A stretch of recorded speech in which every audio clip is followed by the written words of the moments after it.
Hi guys, welcome back. In this video, I'll be coloring only with acrylic markers.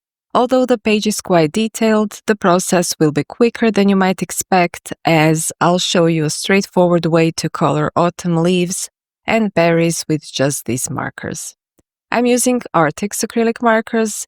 You've already seen me review this type of marker before, and I often use them in my videos because I really like how they work. They dry fast, you don't need to shake them, and the colors are really nice. I also like to use them for covering lines or making quick little corrections. So why am I unwrapping them again here? This is actually a different set with a slightly different color selection. I think Arrtx designed the sets this way so you can pick the one that fits your needs best. Since I recently reviewed the other set, here I'll just quickly compare them so you can see what's different and decide which one might work better for you. Here are both sets, and I've already shown you the one on the left. The organization is the same, and when it comes to this, it's my favorite out of all the acrylic markers I've tried. You can sort them by color, and they even give you extra stickers with a number if you want to rearrange them differently, although each marker already has its own number. I really like how easy it is to take them out of the box. I immediately know where each color is, and putting them back doesn't take much time. That's kind of important to me when it comes to markers. Now I'm going to make a quick color swatch so we can see exactly which shades are different. To me, this new set feels a little unorganized in terms of colors, so I arranged them in a way that works better for me. Unlike the brown set, this one doesn't include gold and silver. It also has fewer skin tones, which were replaced with different shades of gray. On the other hand, it has a lot more pinks and purples.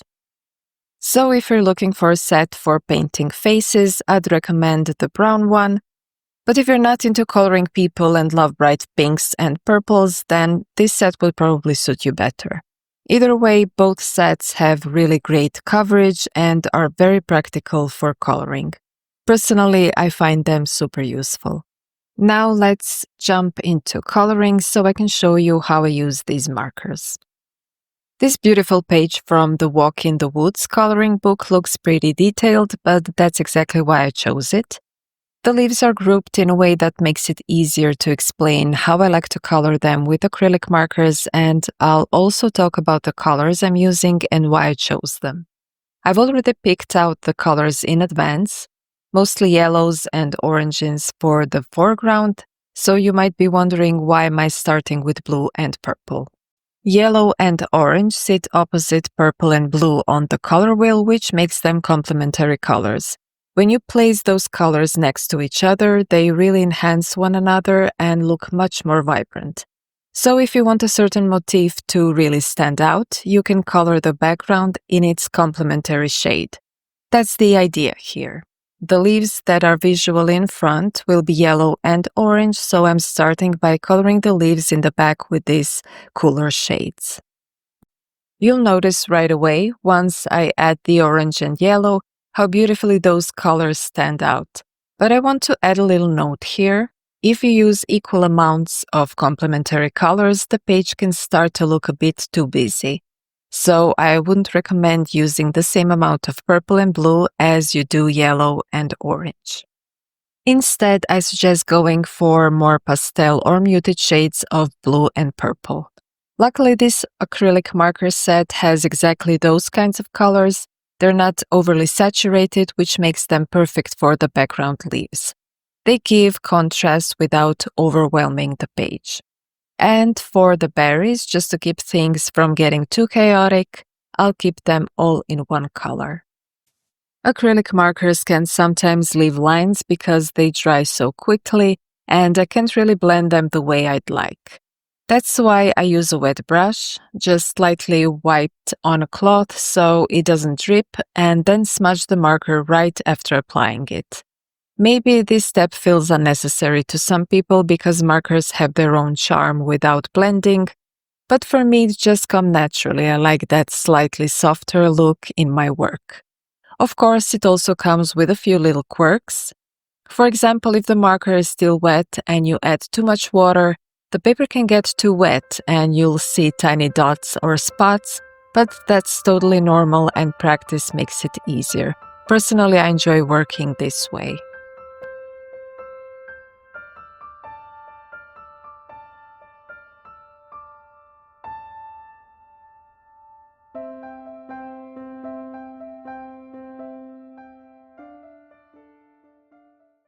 After experimenting a bit, I found the best method is to first apply the lightest color over the whole shape you're painting, then add the darker shade just along the edges.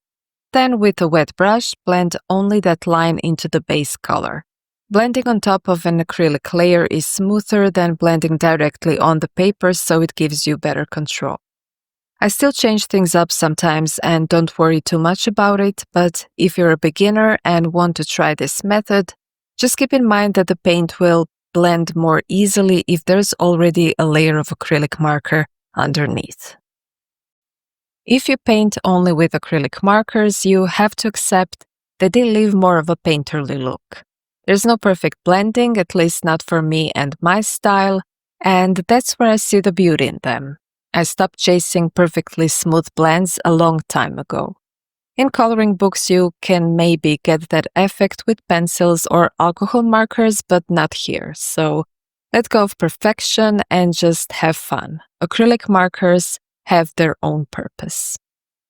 They're easy to use, they give you a wide range of colors without having to mix paints from tubes, and they're super handy for covering black lines in coloring books with just a few strokes. If you like mixed media and experimenting with different materials, I'd definitely recommend having a set of markers in your collection. It doesn't even have to be a full set. Just check which colors are included and pick the one that matches your taste.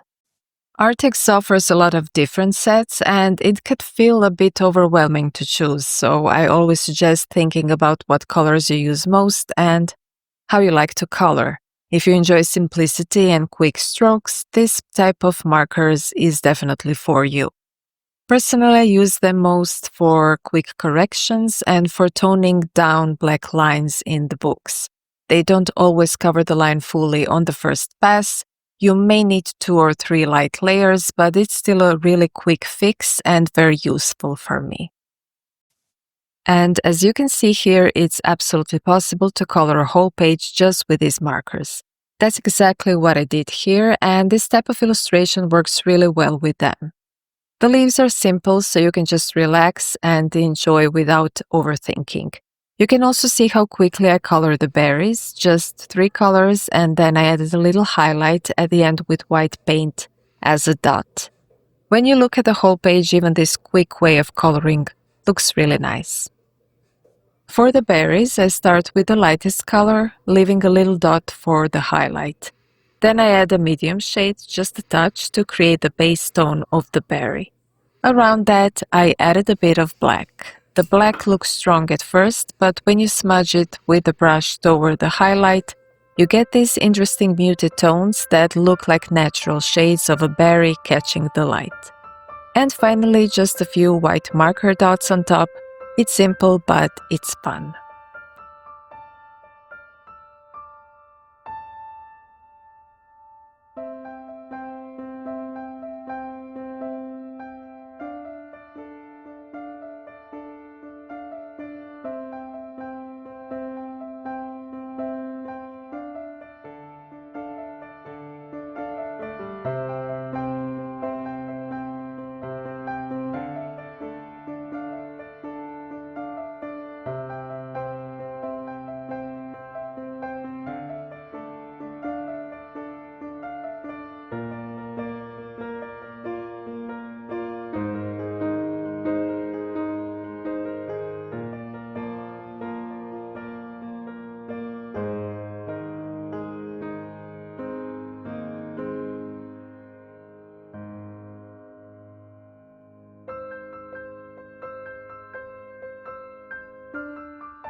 When working with complementary colors, I definitely recommend practicing and being careful when picking colors.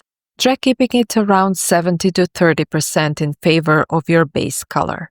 I may have even added a little too much bluish purple here. You can also play with a stronger red, but I'd suggest only on the edges. A touch of pink also works really nicely on the leaves that sit between the yellow, orange, and blue ones.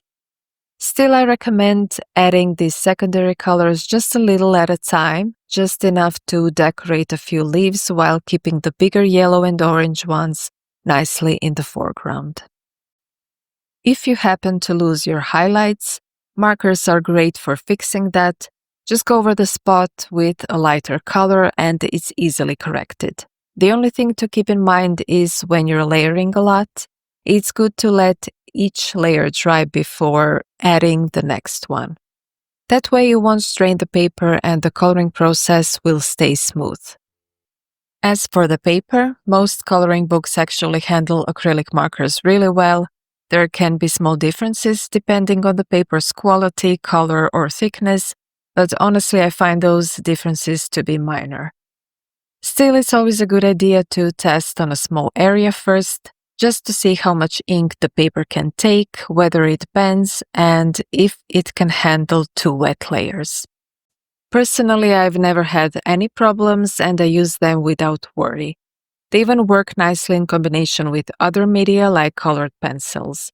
Pencils actually stick really well to the dried layer of marker, but for this video I'll be using only markers. I didn't finish this page completely. I just wanted to show you the process and how this technique works with markers only. I hope you enjoyed it. All the details about the materials are in the description below. If you like the video, giving it a like, comment, or share really helps me keep making more. And of course, if you have any questions, I'll do my best to answer them as soon as I can. Thank you so much for watching and see you in the next video.